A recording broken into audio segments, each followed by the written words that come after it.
انما یؤمن بآیاتنا الذین اذا ذکروا بها خروا سجدا، ایمان والے بندے تو وہ ہیں کہ جب ان کے سامنے ہماری آیات کے ذریعے ان کو نصیحت دلائی جاتی ہے وہ فوراً سجدے میں گر پڑتے ہیں۔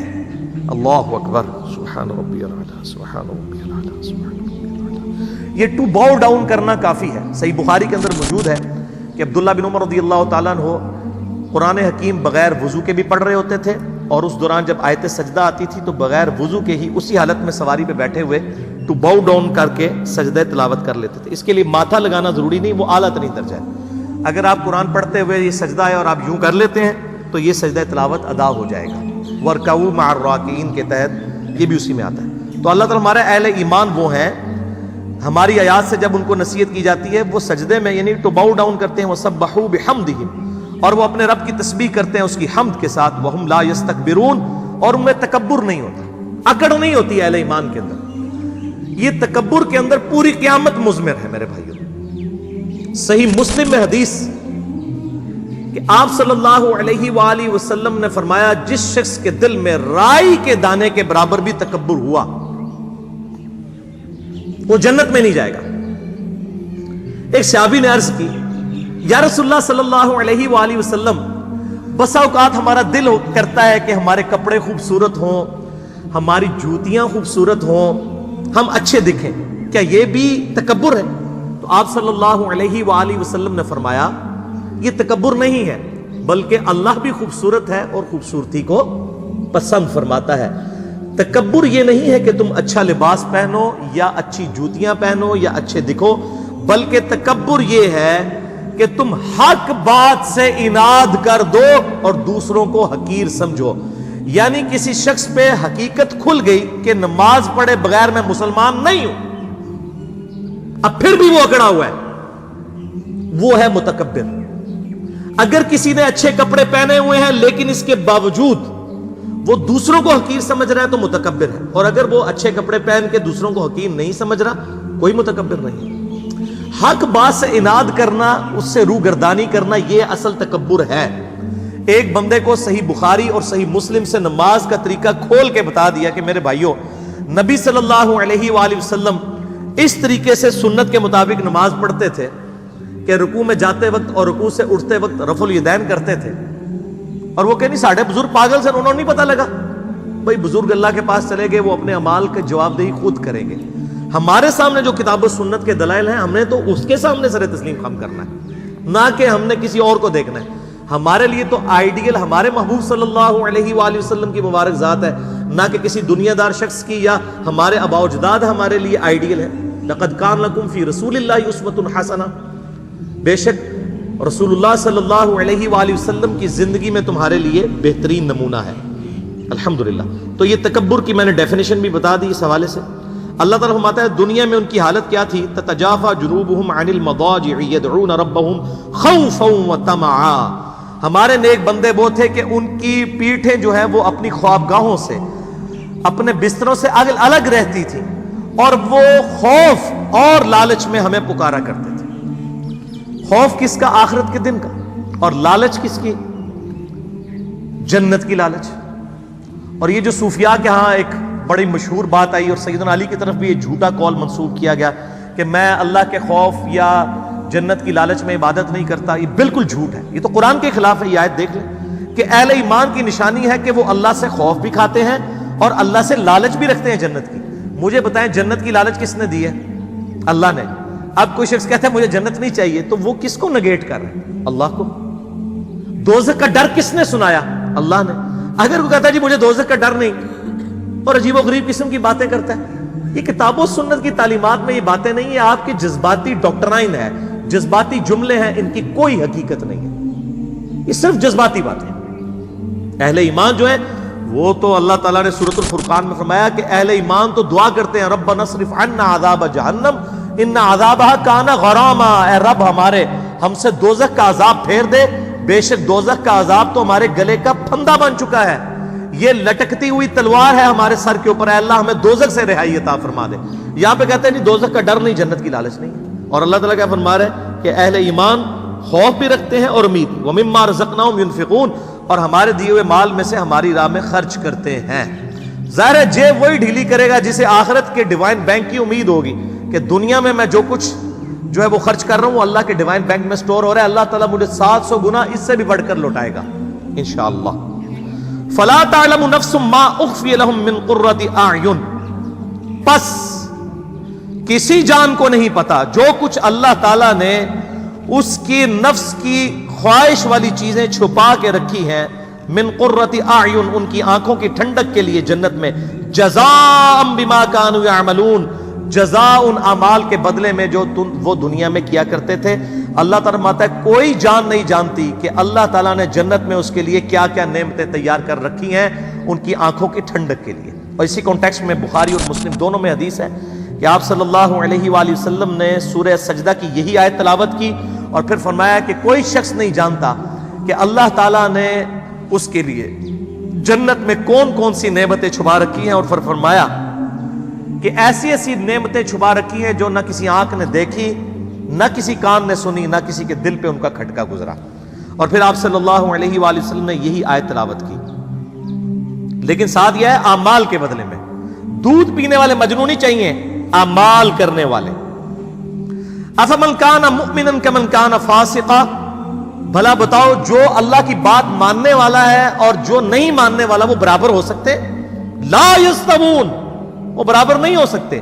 اما الذین آمنوا وعملوا الصالحات, جو لوگ ایمان لے کر آئے اور انہوں نے نیک اعمال کیے, فلہم جنات المأوا, ان کے لیے ہمیشہ کی جنتیں ہیں, نزلا بما كانوا يعملون, اور یہ بدلہ ہوگا ان کے اعمال کا. اب یہ دیکھیں بار بار بات آ رہی ہے اعمال اعمال اعمال. صرف دعائیں کرنے سے کچھ نہیں بننا اور صرف محبت کا اظہار کرنے سے کچھ نہیں ہونا, اعمال بھی اختیار کرنے ہیں. وَأَمَّا الَّذِينَ فَسَقُوا فَمَأْوَاهُمُ النَّارُ, اور جو لوگ ناشکری کی روش اختیار کریں گے, گناہگار لوگ ہوں گے, ان کا ٹھکانہ ہوگا دوزخ. کلما ارادوا ان یخرجوا منها, جب کبھی بھی ارادہ کریں گے وہ اس میں سے نکلنے کا, اعیدوا فیها, دوبارہ انہیں لوٹا دیا جائے گا اس میں. وقیل لهم ذوقوا عذاب النار الذی کنتم به تکذبون, اور ان سے کہا جائے گا چکھو اس عذاب کا مزہ جو تم دنیا میں اسے جھٹلایا کرتے تھے. وَلَنُذِيقَنَّهُم مِّنَ الْعَذَابِ الْأَدْنَىٰ دُونَ الْعَذَابِ الْأَكْبَرِ, اور ہم ضرور چکھائیں گے دنیا کی زندگی میں بھی تمہیں کچھ نہ کچھ عذاب کا حصہ, یعنی دنیاوی تکلیف کی شکل میں. کیوں؟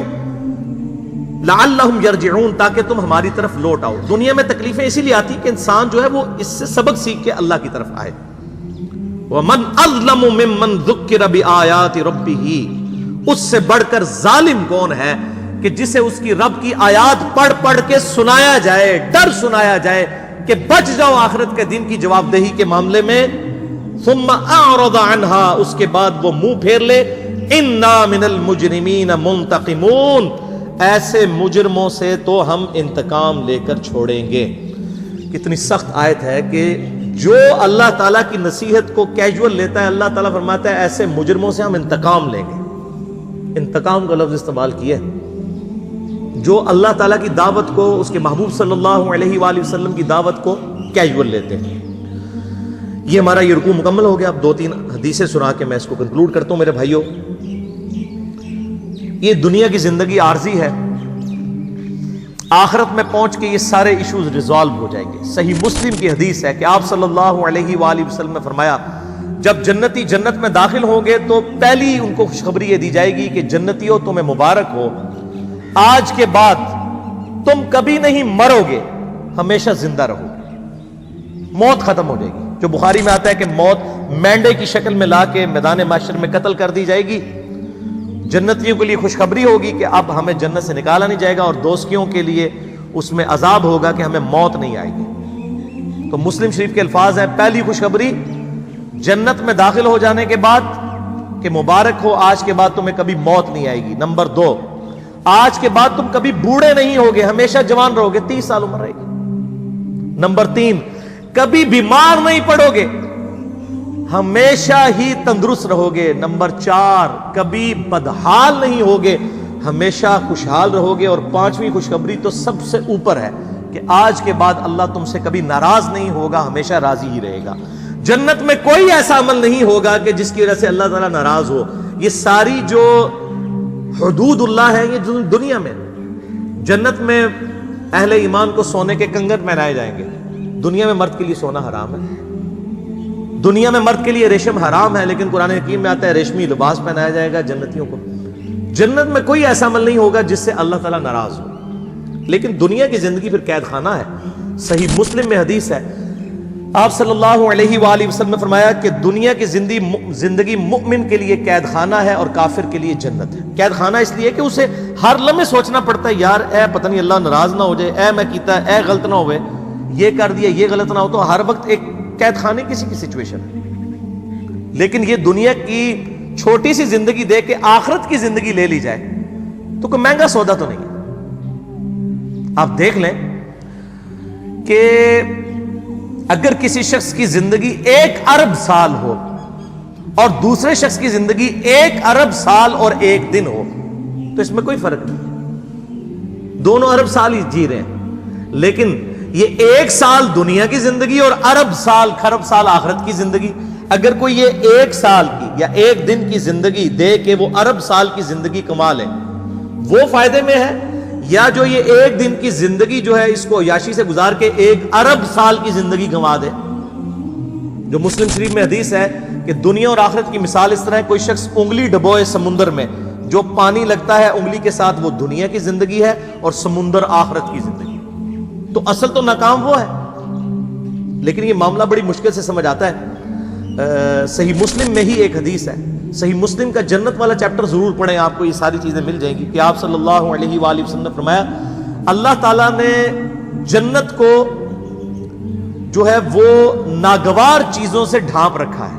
یعنی جنت تک پہنچنے کے لیے آپ کو بڑی ناگواری کی زندگی گزارنی پڑے گی, گرمیوں کے روزے رکھنے پڑیں گے, نمازیں پڑھنی پڑیں گی, حلال و حرام کی تمیز کرنی پڑے گی, رشتہ داروں کے ساتھ صلہ رحمی کرنی پڑے گی.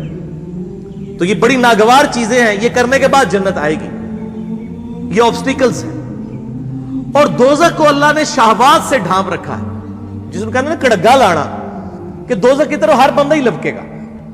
دنیا کی ہر عیاشی جو ہے وہ دوزخ کی طرف لے جائے گی, جو شرعی حدود کو پامال کرنے والی. اور اس کی تفسیر میں حدیث ہے جامعہ ترمذی, سنن ابی داؤد اور سنن نسائی کے اندر بڑی مشہور حدیث ہے.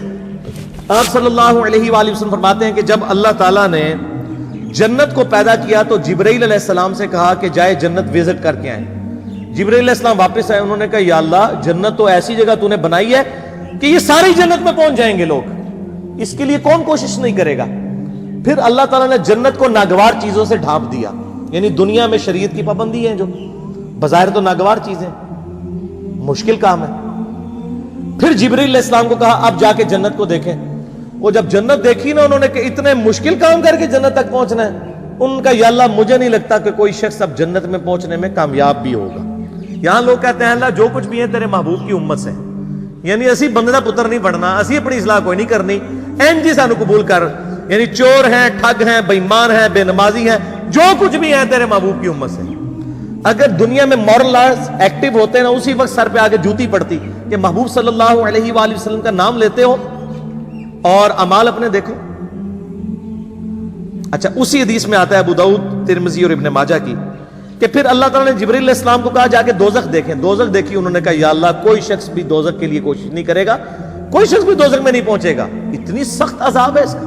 پھر اللہ تعالیٰ نے دوزخ کو شہوات دنیاوی لذتوں کے ساتھ ڈھانپ دیا اور جبرائیل علیہ السلام سے کہا اب جا کے ذرا دوزخ کو دیکھو.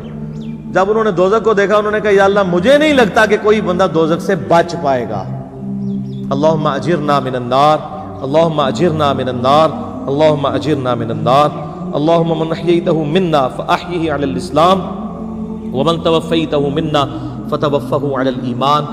آخری حدیث بھی صحیح مسلم کی ہے, مجھے ضمناً یاد آ گئی اس حوالے سے کہ آپ صلی اللہ علیہ وآلہ وسلم فرماتے ہیں کہ دنیا میں جس نے اللہ کے تابع فرمان بن کے زندگی گزاری ہوگی, مشکل کی مفلسی کی زندگی گزاری, لیکن اللہ کی نافرمانی نہیں کی, قیامت والے دن اللہ تعالیٰ فرشتوں سے کہے گا کہ اسے ذرا ایک پھیرا جنت کا لگواؤ. ایک پھیرا جنت کا ایک پھیرا لگے گا. پھر اللہ تعالیٰ پوچھے گا ہاں بھائی بندے کو دنیا میں تو نے تکلیف دیکھی؟ وہ کہے گا یا اللہ تیری عزت کی قسم میں نے دنیا میں کوئی تکلیف نہیں دیکھی. کیونکہ رزلٹ سامنے آ گیا نا. ہمیں بھی یاد ہے جب میں انجینئرنگ یونیورسٹی میں پڑھتا تھا تو ہم لوگ بڑی محنت کر کے تیاری کرتے تھے. جب ہمارے یعنی پوزیشن آ جاتی تھی کلاس کے اندر تو بڑے خوش ہوتے تھے. ہمیں اپنی وہ زندگی کی محنتیں یاد بھی نہیں ہیں. اس کے بعد اچھی جاب لگی تو وہ اپنی یونیورسٹی کی راتیں جاگنا اور پڑھائی کرنا یاد تک نہیں ہے, کیونکہ آسائش مل گئی نا, رزلٹ سامنے آ گیا. پھر جس نے دنیا میں بڑی مزے کی زندگی گزاری ہوگی اور اللہ کو رسپانس نہیں کیا ہوگا, اللہ تعالیٰ فرمائے گا اس کو ذرا دوزخ کا ایک پھیرا لگواؤ نا. فرشتے دوزخ کا ایک پھیرا لگوائیں گے نا, پھر اللہ تعالیٰ پوچھے گا بندے کو دنیا میں خیر دیکھی؟ وہ کہے گا اللہ تیری عزت کی قسم میں نے دنیا میں کوئی خیر نہیں دیکھی. دنیا کی ساری آسائشیں بھول جائے گا, ایک پھیرا دوزخ کا. ادھر لوگ کہتے ہیں خیر ہے جی پھیرا ہی لگے گا نا, پھر جنت ٹوری جانا ہے. یہ پھیرا کہنا بڑا آسان ہے. یہ جو لوگ یہ کہتے ہیں نا ان کو کہیں کہ آپ 1 منٹ کے لیے صرف موم بتی کے فلیم پہ ہاتھ رکھ کے بتائیں. آپ اتنے وثوق سے یہ بات کرتے ہیں. اس سے بھی بڑھ کے میں یہ بات کروں کہ اگر آپ کو کہا جائے کہ فجر کی نماز چھوڑنے پر فجر سے ظہر تک آپ کو ایک 10 بائی 10 فٹ کے کمرے میں صرف ایک پھیرا لگے گا فجر سے ظہر تک کا, جس میں 1000 کوبرا سانپ ہوں گے, 1000 بچھو ہوں گے, ایک پھیرا ہی لگنا ہے, کوئی تیار ہو جائے گا؟ کانپ اٹھیں گے تصور سے. اب آخرت چونکہ سامنے نہیں ہے نا, اس لیے کہتے خیر ہے جی پھیرا ہی لگے گا. اللہ معافی دے, ہمیں تو اللہ سے دعا کرنی چاہیے کہ اللہ تعالیٰ بلا حساب و کتاب ہمیں جنت میں داخلہ عطا فرمائے اور ہماری غلطیوں سے درگزر فرمائے.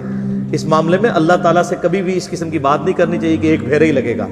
نہ میرے بھائیو, ہم تو ایک پھیرا کیا 1 سیکنڈ بھی برداشت نہیں کر سکتے. بخاری اور مسلم کی متفق علیہ حدیث ہے کہ آخرت کی آگ دنیا کی آگ سے 70 گنا زیادہ تیز ہے.